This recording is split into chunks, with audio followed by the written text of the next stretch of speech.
This episode of Fuel for the Soul is powered by ASICS. Head over to asics.com and sign up for a one ASICS account. It's completely free, and when you sign up, you will receive 10% off your first purchase. You'll also gain access to exclusive colorways on asics.com, free standard shipping, special birthday month discounts, and more.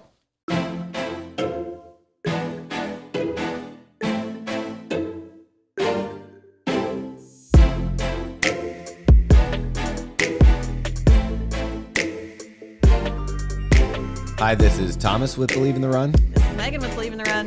And this is Megan with Featherstone Nutrition. But you know that she doesn't go by Megan. She doesn't go by Big Megan. She goes by Feathers. Everybody, give a big round of applause to Feathers.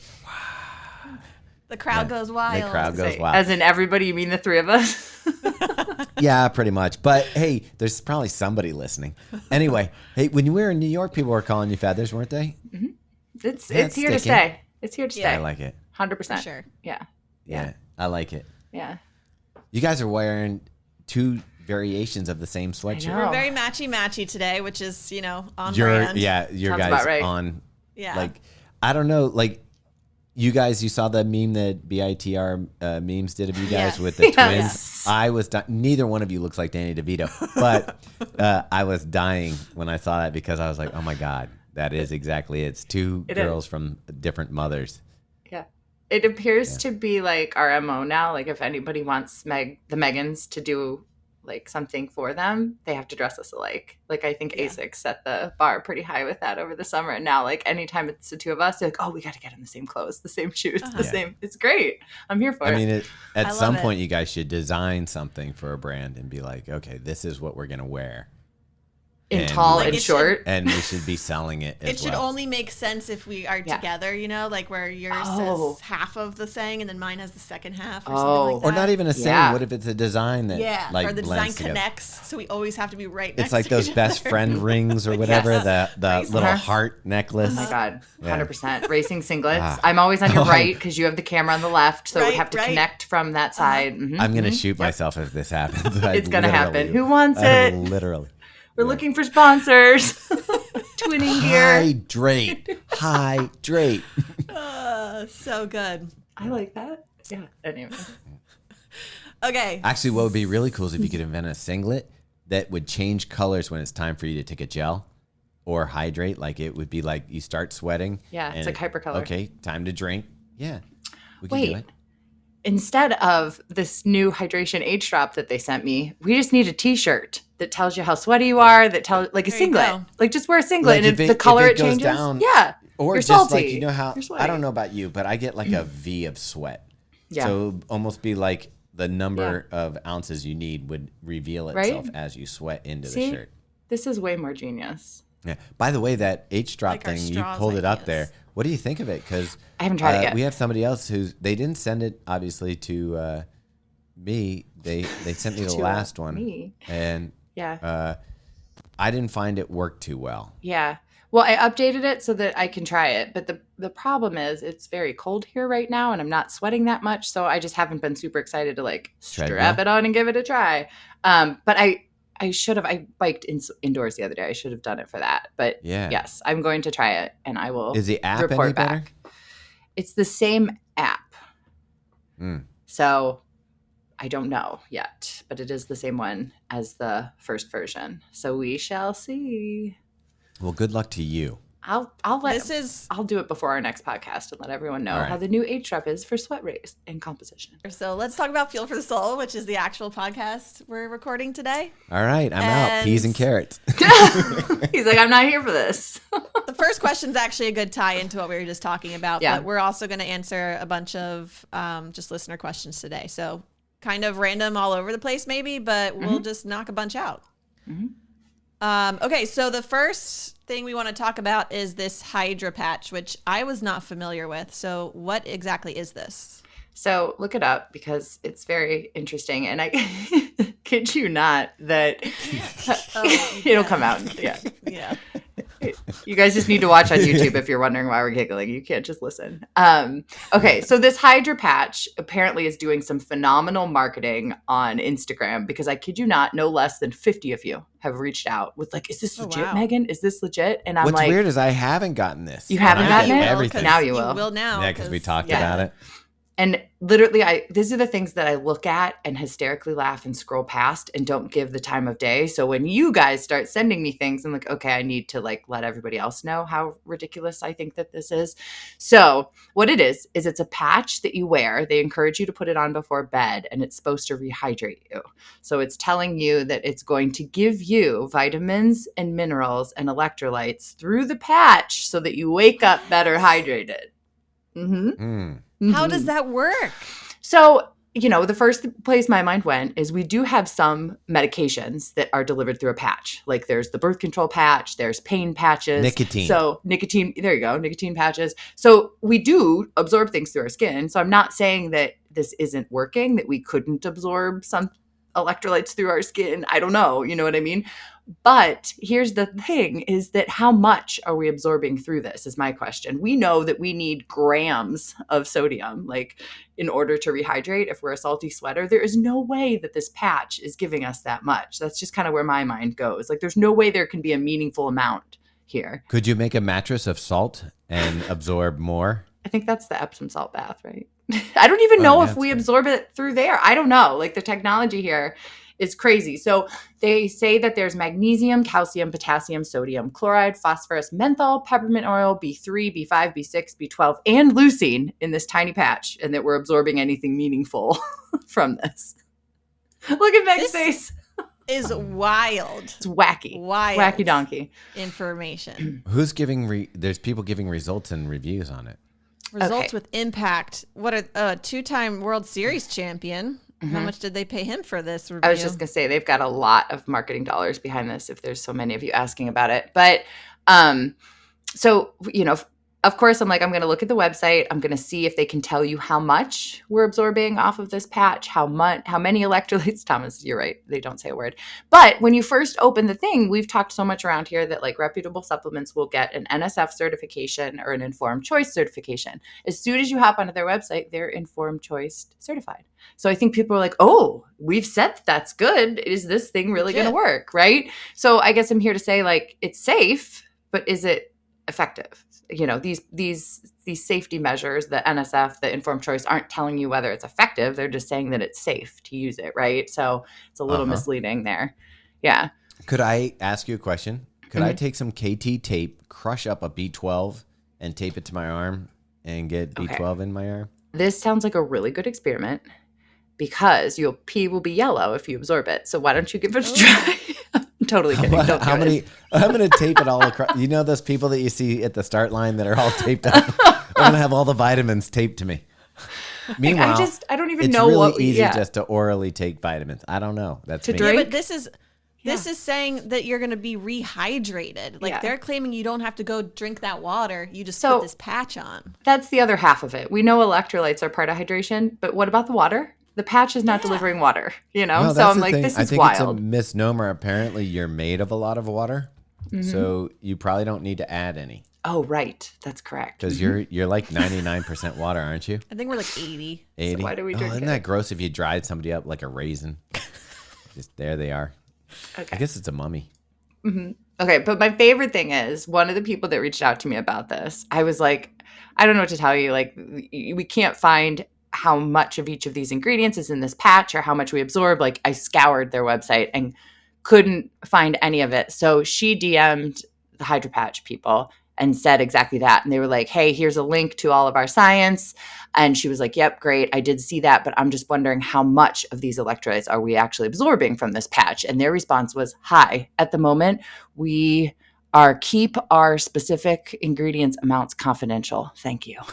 I was like, oh, good Lord, we need to put that out there. So there is maybe none. I also keep my keep gold our medal that I won in the Olympics confidential. Right? I know. Yeah. So, I mean, the reason I wanted to bring this up is not necessarily to bash this product, but we have to be smart, right? If something seems too good to be true, if something doesn't add up in our minds, even if it's informed choice certified, right? Like does not mean that it's actually legit. So use your best judgment, reach out if you have questions, because there are some pretty ridiculous products out there. But I do think sometimes it's okay to have a placebo effect product. I mean, if you want to waste your money. Yeah. But for me, like one that I think actually works, and you brought it up already, that also might have a placebo effect is the Epsom salt baths. Mm-hmm. And Meg was like, remember we were laughing about it. Yeah. Like, that I do. Meg's been taking them. Yeah. And Meg, what do you think? I think they work.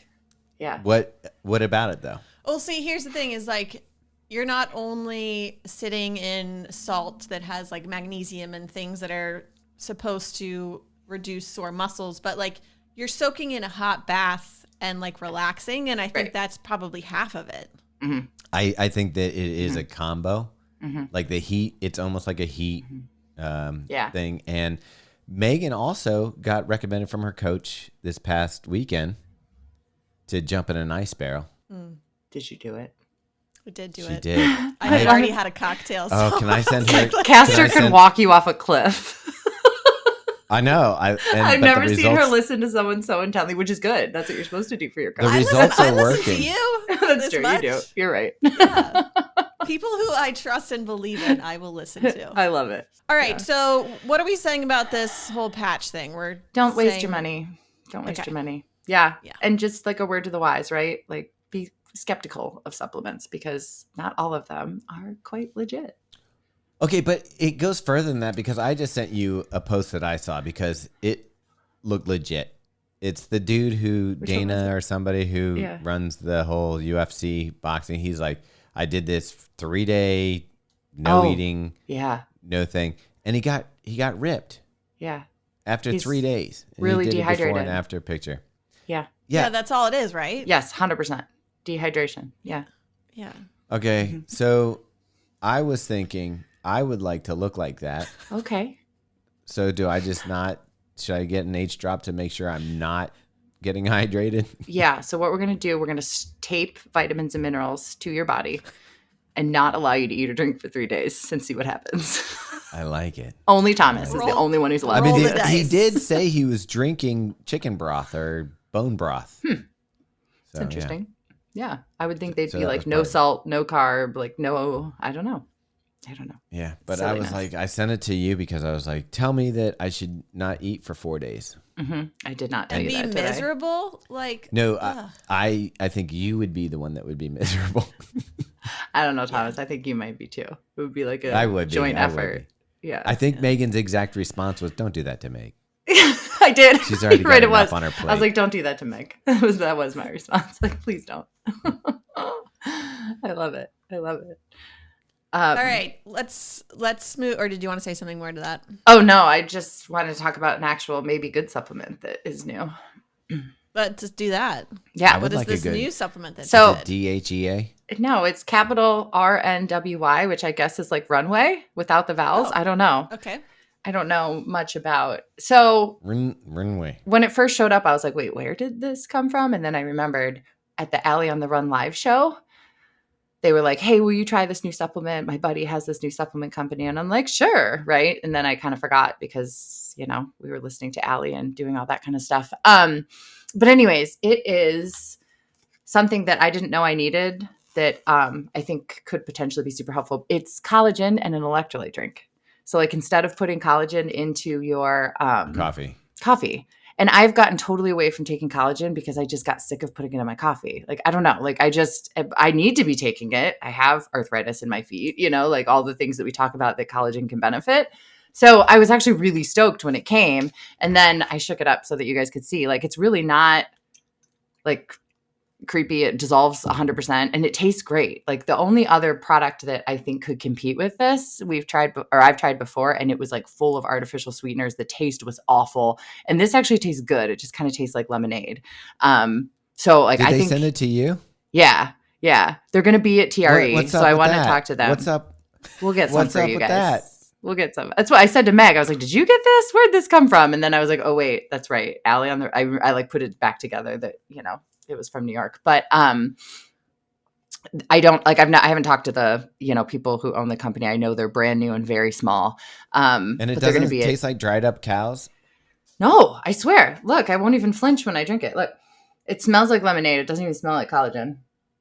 And so you're still supposed to take this pre-workout or run or whatever you're doing, right? Mm-hmm. Okay. Mm-hmm. Do you know what's interesting? Coach Castor told me today that he drinks a hot lemon water and then just has a little bit of coffee. He says that the coffee inflamed his joints and or didn't help with inflammation. So he's switching it up. He still gets that same feeling of like a hot beverage in the morning, but just hot lemon that takes down his pH or something like that. I don't know. He says it seems to be helping with him because he was having like plantar fasciitis and stuff like that. But like, how detrimental is coffee to inflammation and stuff like that? I haven't seen research on that. I mean, I can look it up and see if I'm missing something, but I haven't seen. I mean, for some people, it's super acidic. Yeah, I'm not well slept enough to go for a morning run without a cup of coffee and not killing myself. But especially when you're getting up at 3, like 4. It's super acidic, so it bothers some people's stomachs. So a lot of my runners won't drink it first thing in the morning just because it bothers their stomach. But I'd have to look up more on the inflammation piece. But I've never heard that.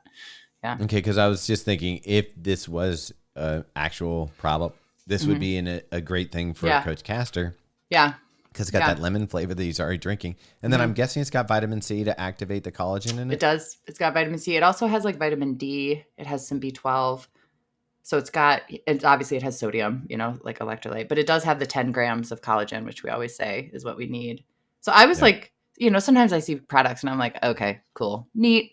Somebody might benefit from that. I was actually really excited about this one, that it tasted good. I was like, I think I would actually use this on a daily basis. So I'm pleasantly surprised. I look forward to talking to them at the running event and learning a little more. It's not it's not like NSF or Informed Choice certified yet, but I have a feeling it's just because they're so new and it's expensive to do that. So, I mean, of course, that'll be a question I have for them, but yeah. All right. Shall we dive into another listener question, or I guess our first listener question here? Okay. So this listener question is from Sean Gill, and I think it was for me because he spelled it MEAGHAN in the subject line, but it could be for either of us. And he said, I follow Meg on Strava, and I'm always so motivated that she's finished a run by the time I'm rolling out of bed. Different time zone, but it still seems impressive. One thing I notice about your runs, though, is that your heart rate is really high most of the time, which I only see in myself when I'm underhydrated or carrying a lot of fatigue going into the run. So my question is, what's your pre-run morning routine? How much hydration are you taking in before your run? And what about the evening before? First and foremost, the reason I pulled this, not to make Meg nervous, but because I think, let's not compare ourselves on Strava. I don't think I really actually need to be the one saying this. I think we all actually know that. And then 2, ridiculously high heart rates from 170 to 190 are not accurate. So, I mean, these wrist heart rate monitors are terrible. Mine literally says I have a heart rate of 176 every single mile after the first mile for every single run. That's clearly not accurate. So Meg, these numbers that he's looking at of yours are not accurate. There's absolutely no way that it is accurate. But there's something interesting about what you're saying. So I use a chest strap back to Zwift when I'm on the bike there. And I feel like those are pretty accurate, right? Uh-huh. Oh, yeah. The chest straps are definitely accurate. Yeah. So if you go out and you're like, okay, this is a regular run, and it's the run you do all the time, and you have a chest strap on, and you're hoping that's more accurate because that's pretty much the industry standard. Like if you're going to go to the doctor or something like that, they do that. And you kind of would find out, oh, no, I'm at 156 or something like that. Wouldn't that be a good way to just keep yourself in check? You could. Yeah. I don't think Meg needs another variable right now, but I mean, yeah, I would support in a month or 2 instead of worrying. Yeah. Well, it did. This question made me go and look at my Strava, and I was like, because I just heart rate data, that's never been something that I look at or follow. I'm not doing any math training or anything like that. But I am always fascinated that people are not only following me on Strava, but clicking into my workout and looking at my heart rate. This is not the first time this has been brought to my attention. Broughton? Broughton? Already been brought. Wait, what? I would like some Broughtons and some beers. Brought to my attention. And Yeah, like it's at like it says it's like at 191 and stuff. And I'm like, either I'm like about to die or this is not accurate. Which it can't be accurate because Megan is running easy at a 7:39 pace. Right. And if she's running easy, your heart wouldn't be exploding. And I do believe that you are running easy at 7:39 because I've seen you. I've witnessed it. Like when we're chatting. Yeah. Right. I was just looking up what your heart rate was in New York when I was talking to you the whole time. Like, what did it say, quote unquote, say? It did say 130s like the whole time, 130s, 140s, which might be accurate. But then you looked up Chicago, right? And Chicago said I was like 180 the whole time. Which would make sense. I mean, that's pretty high. I doubt she was 180 the whole time. I feel like when I'm really working, it's 180. Well, I mean, if you do the whole, what is it, 220 minus your age, it's like your max heart rate, and you're like, there's no way you could physically hold that for 2 hours. Well, that's why I don't. That's what I'm thinking. Okay, but let's say there is some accurate data somewhere related to heart rate. How important are these, like staying hydrated and fatigue? Like, do you know how much these things impact heart rate? Yeah, I mean, he's absolutely cold correct. weather too. Yeah, cold. It might. Yeah. But dehydration 100% will increase your heart rate. So people who have gotten into like the heart rate and HRV, through the rings and the wrist straps and all that kind of stuff. If you're dehydrated, your heart rate's going to be elevated 100%. Is that because you have thicker blood to pump? No, you would have lower blood volume. So your heart would have to pump more to get less blood throughout your body. Well, you know what's interesting about this though, and you guys didn't know this, but I almost did what Megan did with Brodden. You did. I had asked a question. No, I had asked Coach Castor about, because I want to know his coaching philosophy. Yeah. Like what he thought of heart rate training and if that was something. And he goes, different things work for different people. Uh-huh. He goes, I believe that you can run, consistently and build endurance without necessarily having to focus it exclusively on heart rate.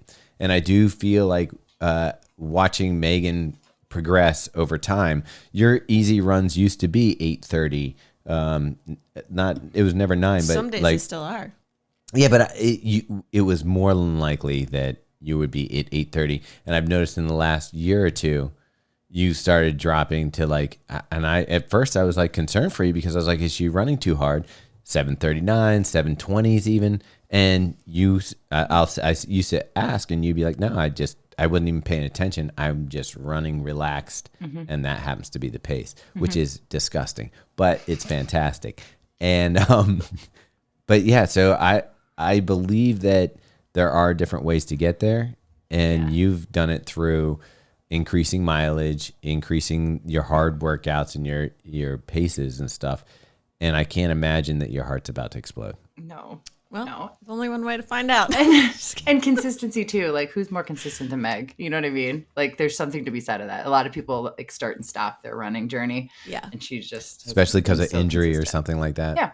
Yeah. Injury, life, everything, stress, sleep, Yeah. Children. Mm-hmm. They just make me run one more. Bye, guys. Need a break. But Sean, the moral of the story is that chances are this data is not correct, and don't look at what I'm doing. So moving on to the next question here from, I'm going to not say this name right, Yamil Harfush. Do you think that's anywhere near how to pronounce? I feel like Yamil's right. Mm-hmm. I like the name Yamil. Hello, MMNT. Thanks to you, during my last marathon, I carb loaded like a champ. Didn't hit the wall and felt great energy-wise. However, I had a horrible stomach ache from all the gels. Luckily, not during the race, but after finishing, I could barely drink some water, and I couldn't eat for 5 hours since I felt so bad. I've always prided myself on having a stomach of steel and also practiced my gels. However, I had never taken so many at a time. I took 7, one every 30 minutes. The maximum I had done during training was 5.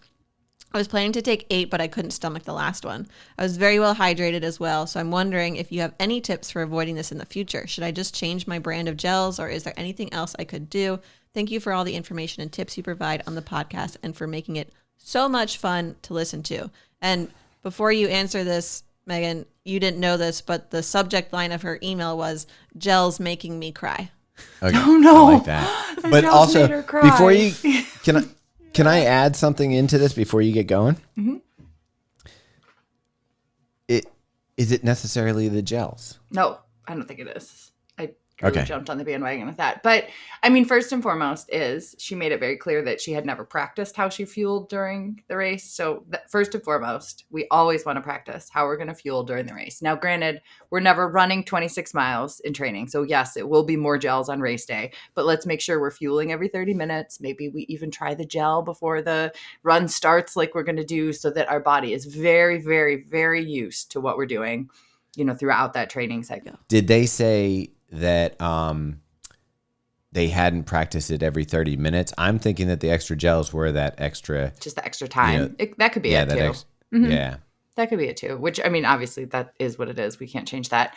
But my thought is it's probably one of two things. One is that she just got too dehydrated out there. So it probably could have had nothing to do with the gels. It's just when we get too dehydrated, especially if we're salty, those are the type of people that have the nausea afterwards, the I cannot eat, don't give me food, I can't drink. That's typically people who are heavier, saltier sweaters that I hear that from. So my thought would be, yes, she said she stayed well or was well hydrated. So she probably went into the race well hydrated, but it's absolutely impossible and not advised to finish a marathon hydrated. We will always be dehydrated, but I'm thinking the degree to which she was dehydrated was so great that it caused her stomach to feel the way that it felt. So, the helpful piece of that is the longer we go without eating, the worse those symptoms get. So even though we're uncomfortable, we would want to try to get some sodium in, try to get some fluid in to get kind of back on track with that.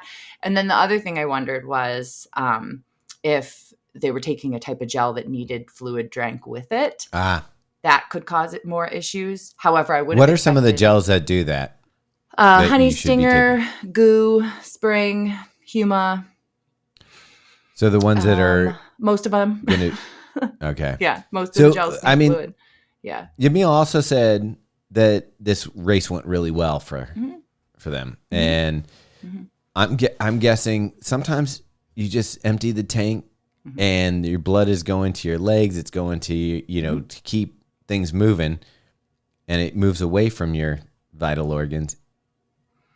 Is it possible that Yamil just ran a fantastic race and as a result was depleted and like blood flow to the internal, to the stomach, intestines was needed to get back on track, and that's why she felt or they felt so 100% out of it? Yeah, 100%. So we know when our intensity is higher, we have poor blood flow to our GI tract. So we never train a full distance. We never train a full run at marathon pace intensity. So it's a whole new ballgame on race day to hold an intensity for that long, for longer than we ever have, which pisses off some people's stomachs. I mean, I remember, was it Boston?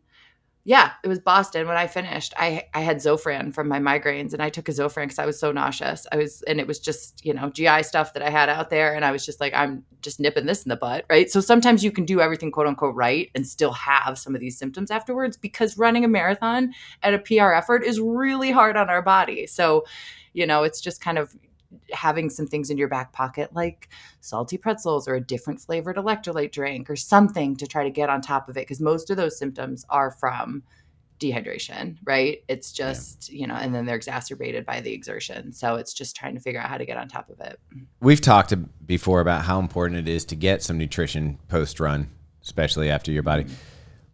Would you say that in this case, if someone's saying, I just couldn't do anything, is that when that Gatorade protein drink or that protein shake or just getting something down that had even chicken broth or something, or bone broth or something like that would really make a big difference for recovery and moving forward?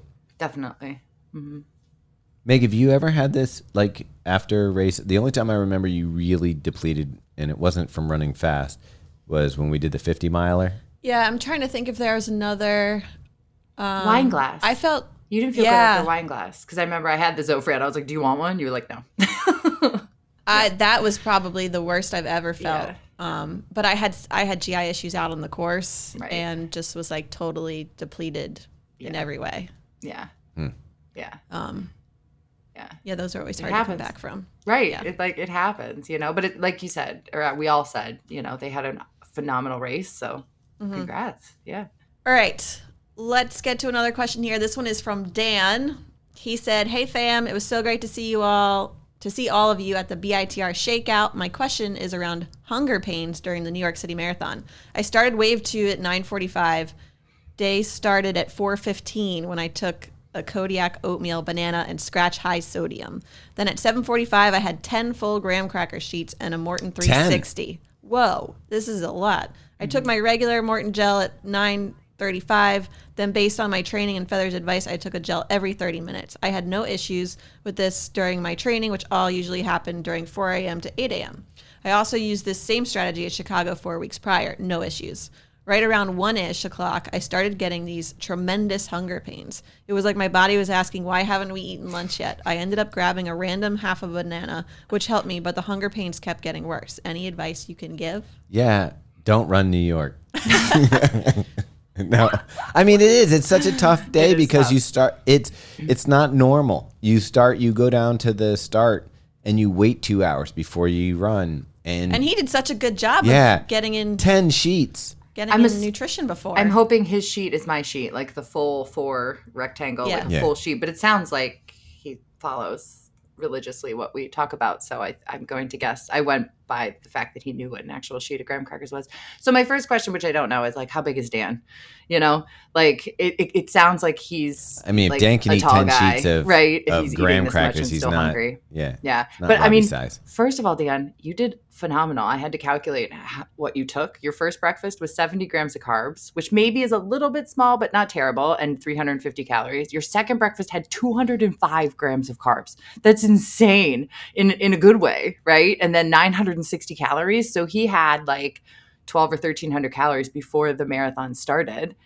So I don't think he like totally screwed that up by any means. I do wonder if he carb loaded, because I've never heard of someone getting hungry during a race that carb loaded well. We just have so many stores in the background. Well, let me ask you one other question though. You don't normally hear about it because you're done with your race usually before lunch. Right. Like with a later start, couldn't it just be that your body is used to eating a meal around 12:30? So that's my next o'clock? thing is like, is his body so on like, and if he's a bigger guy, that means he has a higher metabolism. He's burning through more energy, so would get hungrier sooner. And then maybe he's just one of those people that it's like clockwork, like 12:30 is lunch. So when he was still out there at 1, which he would have only been running for 3 hours, it's not like, it's not like he was out there forever.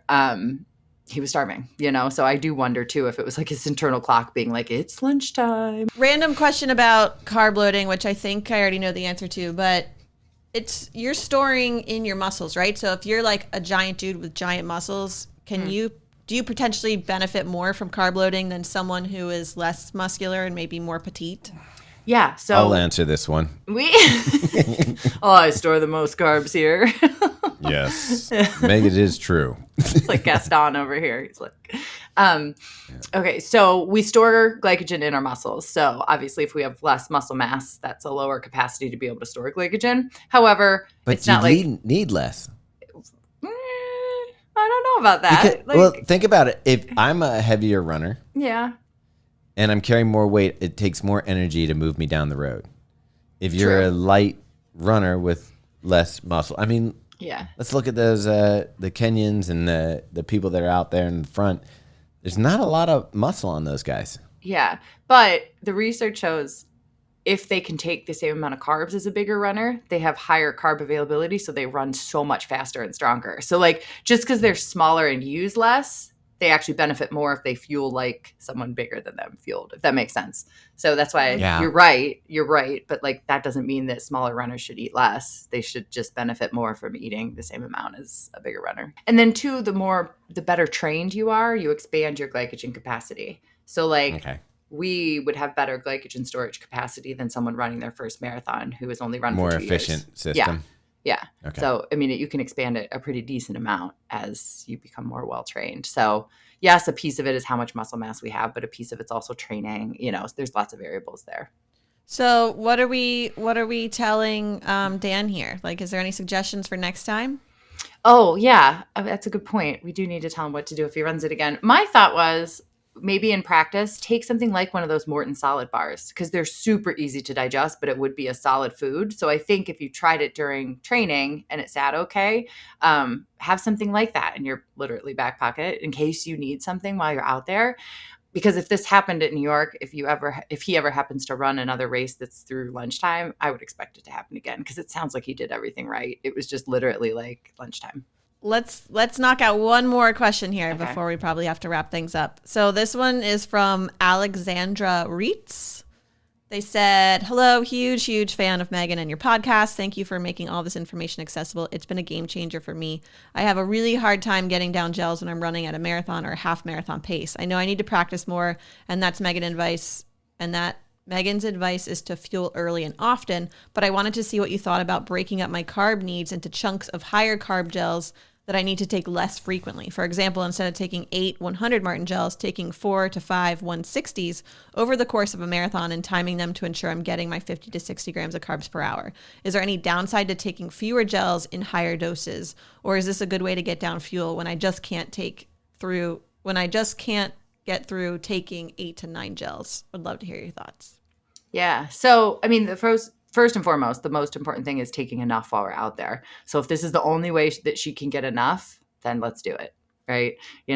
But if we're really looking at like how to optimally fuel our bodies, there is some good research to show that if we can get fuel in more frequently, we can keep our blood sugar a little more stable. And it's sometimes those drops in blood sugar that we feel from a performance perspective. So again, we've looked at research to show like if we can keep our blood sugar high and stable, performance is typically better. So if we're taking a 160 every 50 minutes, I would expect to see more drops if we were watching her blood sugar, which could potentially impact performance.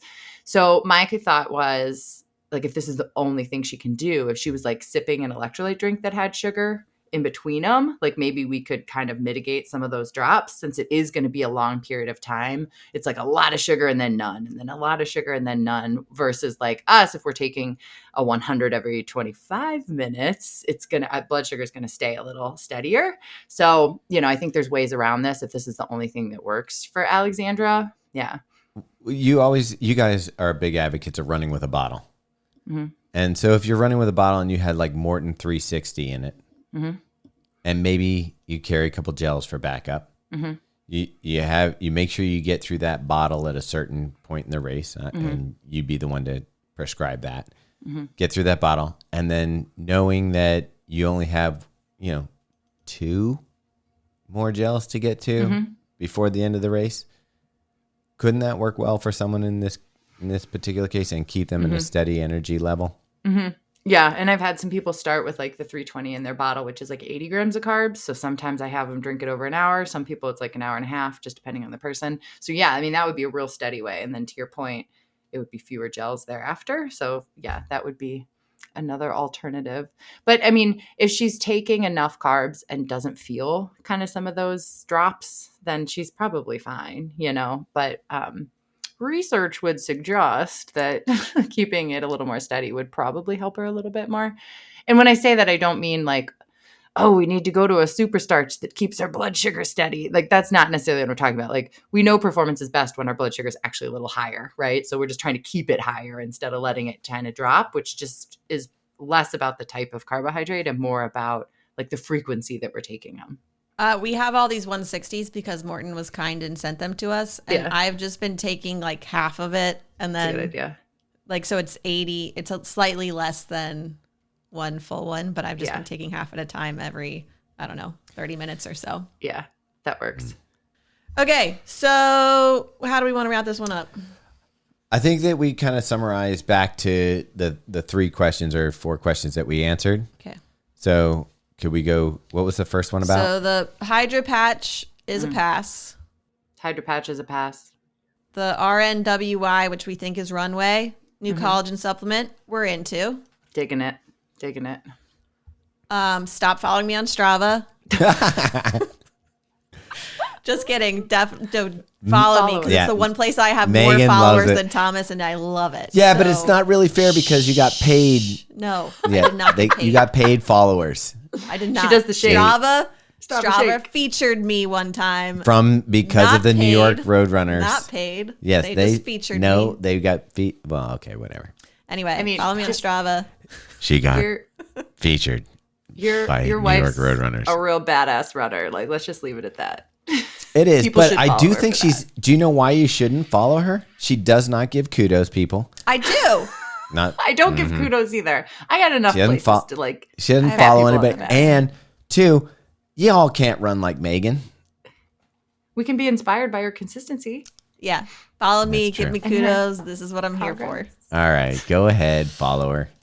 Okay, and then for Yamil and the gels, I think we got dehydrated out there. I think we either got dehydrated or it was intensity. So we do maybe play with hydration a little bit or Thomas, he's smelling a shoe. Do you know what it says on the shoe? AF. Fast AF. Did I write fast on top of it? Yeah. Oh my God, okay. You're all over the place. You're ruining this. We were trying to sum things up for people, and now we're all back to our rambling. Now it's a disaster. All right, let me do it for you. Okay, this HydraTape stuff is horrible. It's baloney. It's a HydraPatch. You're not whatever HydraPatch, HydraTape. You're not going to get enough vitamins that way, people. There's no way that patch has 25 vitamins in it that's going to go into your arm while you're sleeping. Plus, guess what? You need to hydrate actual water, H2O. So make sure you do that. Then we're going to move right into the next subject. It's called Runway. It's fantastic. It's another way to get your collagen in. It comes with some vitamins that are going to help absorb it into your system while you do exercise. So one thing, it's not good enough to take collagen by itself. You need to have vitamin C or something to help synthesize into your joints when you're exercising. So Runway sounds like a great option if you don't want to put it in your coffee. Finally, it's hard to take gels and we get hungry at lunchtime. But if you fuel properly, you may feel crappy after the race, but who cares if you had a good race performance if you can't eat for 5 hours? Anyway. Spoken like a true runner. Suck it up, Buttercup. Yeah. And our boy Dan, P-R-E-R. Dan, I feel bad for you because I know I get the hunger pang right around lunchtime myself. I don't think you can do anything except for run earlier races. And then finally, what was the last one? Taking gel frequency. So yeah, ideally research based, you want more, but if not, do what works for you. Yeah. We got options. But if you can suck it up. Buttercup. Yeah, there we go. All right. So that's it for this week. And I got to say something. It'll play after Thanksgiving for you guys, but I want to wish you all a nice Thanksgiving. I hope you had fun. I hope you had a nice time with your family. I know I'm excited to spend time with our family. I'm sure Feathers over there, you're excited to be with your kids and everybody. And okay, we need to close this one out. All right, peas and carrots, folks. Bye. Bye.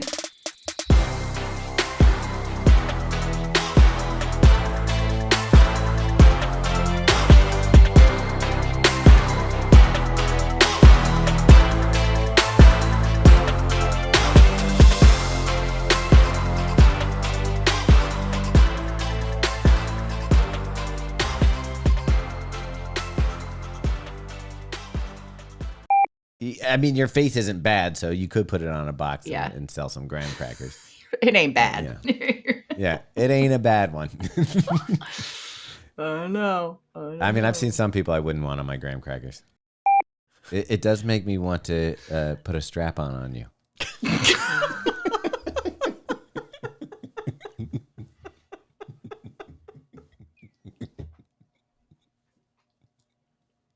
Heart rate monitor, Meg.